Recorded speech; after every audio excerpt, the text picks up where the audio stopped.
Le confinement est leur métier. 3 scientifiques nous donnent leur recette de vie dans ces moments particuliers.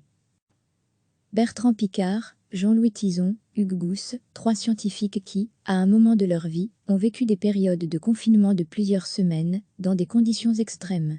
Bertrand Piccard a réalisé avec son copilote un tour du monde à bord du Solar Impulse, l'avion solaire pourvu d'ailes gigantesques et d'un tout petit cockpit. Jean-Louis Tison, glaciologue de l'Ulbe, a mené pendant plus de 30 ans des expéditions en Antarctique au cours desquelles il s'est retrouvé, à plusieurs reprises, coincé sous tente pendant plusieurs semaines. Hugues Gousse, climatologue à Luc Louvain, a vécu 2 mois, dans un conteneur au milieu des glaces du continent antarctique, lui aussi. Ces 3 scientifiques sont, en quelque sorte, des professionnels du confinement.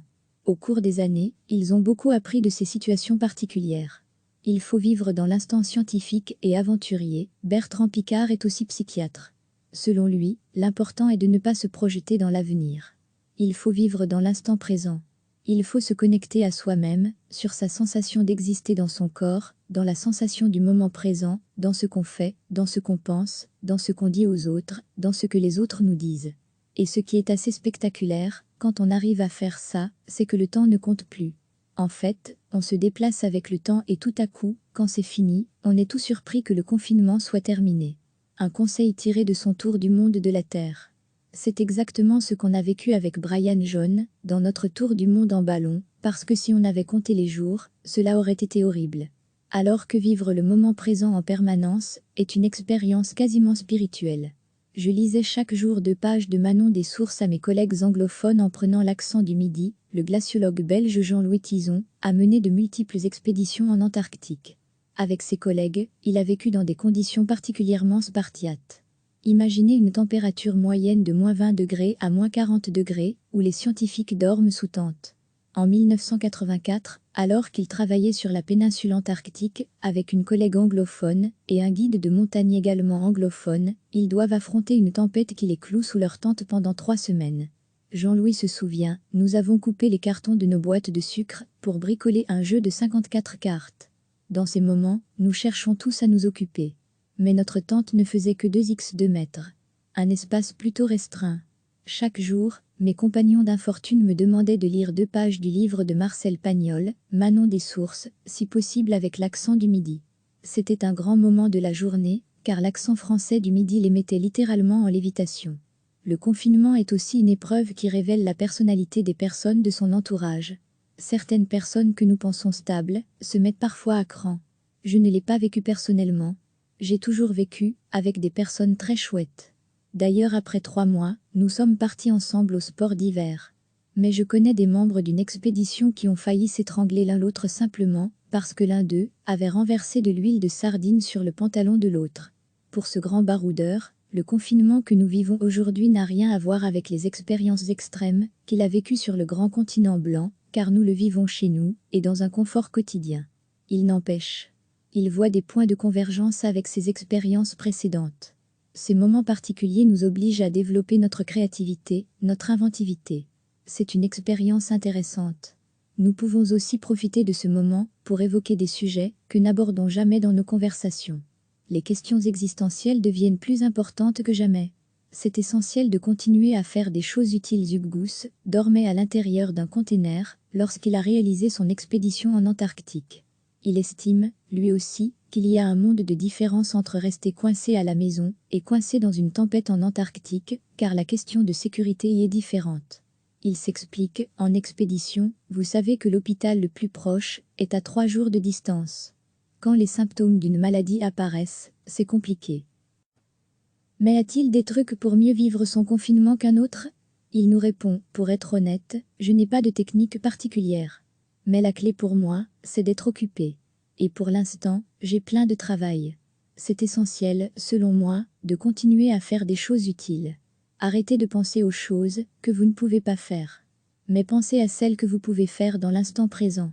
Si vous aviez décidé de vous mettre à l'espagnol, allez-y. Bertrand Piccard réside en Suisse, où le confinement n'est pas obligatoire. Mais il reste malgré tout à la maison, lui et sa famille. Pendant cette période, il utilise l'auto-hypnose. Les techniques d'auto-hypnose consistent à découvrir en soi ce qu'on appelle la safe place. La safe place, c'est l'expérience intérieure de sécurité, de confort, quelque chose qui nous rassure, quelque chose qui nous permet de nous sentir bien. Et c'est quelque chose qu'on doit reproduire, c'est une image d'où on vient, c'est un son, c'est une position, ça peut être l'énergie de la respiration, c'est-à-dire tout ce qui nous permet de nous connecter à soi-même, dans un monde qui est en fait un monde de dispersion. On a l'habitude de vivre à l'extérieur de soi-même. L'expérience actuelle doit nous permettre de vivre également à l'intérieur de soi-même. Ces trois scientifiques ont chacun leur recette de vie sous le confinement, c'est certain. Chaque caractère développe le sien. En conclusion, si de votre côté, vous n'avez pas trouvé votre recette personnelle, conseil d'amis de Jean-Louis, écoutez la chanson des Monty Python, Allo Allo con the Brig Seed of Leaf. Recevez chaque matin l'essentiel de l'actualité. Bertrand Piccard, Jean-Louis Tison, Hugues Gousse, trois scientifiques qui, à un moment de leur vie, ont vécu des périodes de confinement de plusieurs semaines, dans des conditions extrêmes. Bertrand Piccard a réalisé avec son copilote un tour du monde à bord du Solar Impulse, l'avion solaire pourvu d'ailes gigantesques et d'un tout petit cockpit. Jean-Louis Tison, glaciologue de l'Ulbe, a mené pendant plus de 30 ans des expéditions en Antarctique au cours desquelles il s'est retrouvé, à plusieurs reprises, coincé sous tente pendant plusieurs semaines. Hugues Gousse, climatologue à Luc Louvain, a vécu 2 mois, dans un conteneur au milieu des glaces du continent antarctique, lui aussi. Ces trois scientifiques sont, en quelque sorte, des professionnels du confinement. Au cours des années, ils ont beaucoup appris de ces situations particulières. Il faut vivre dans l'instant scientifique et aventurier. Bertrand Piccard est aussi psychiatre. Selon lui, l'important est de ne pas se projeter dans l'avenir. Il faut vivre dans l'instant présent.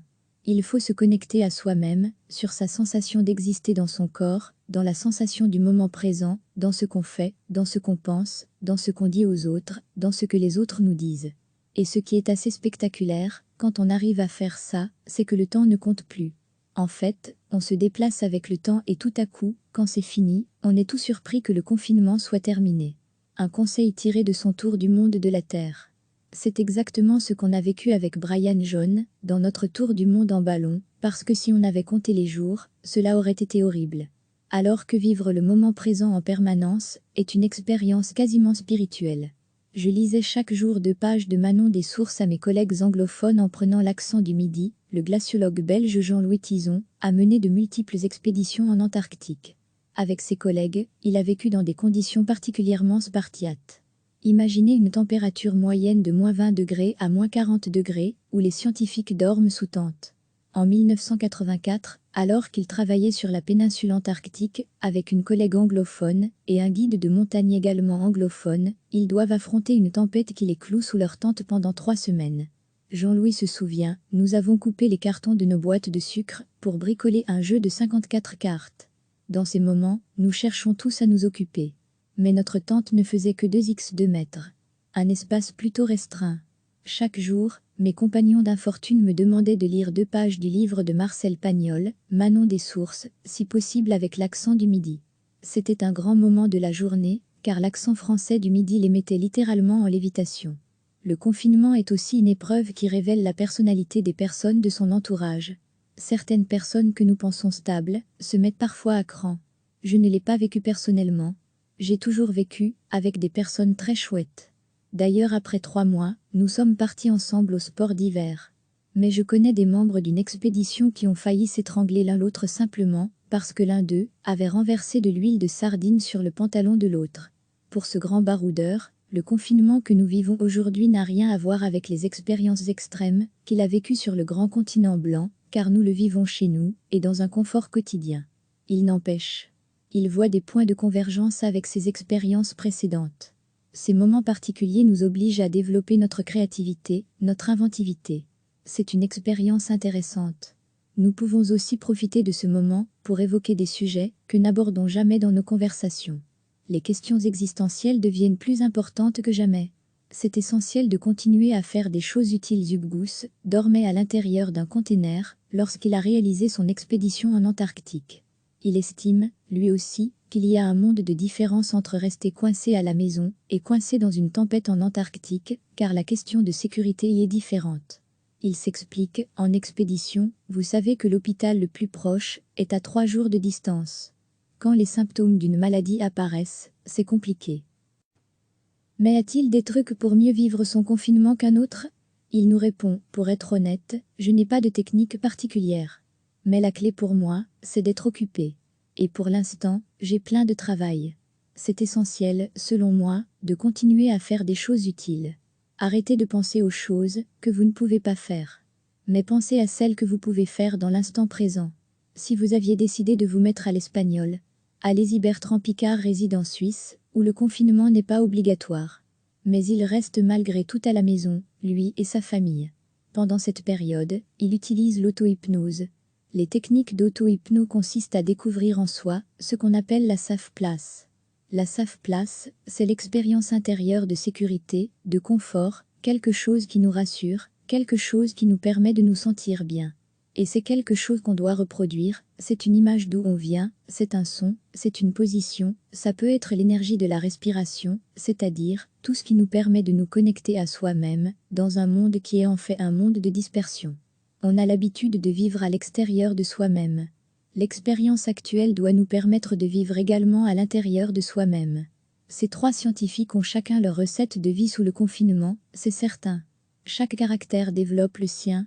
En conclusion, si de votre côté, vous n'avez pas trouvé votre recette personnelle, conseil d'amis de Jean-Louis, écoutez la chanson des Monty Python, Allo Look on the Bright Side of Life. Cliquez sur s'abonner pour recevoir les dernières nouvelles.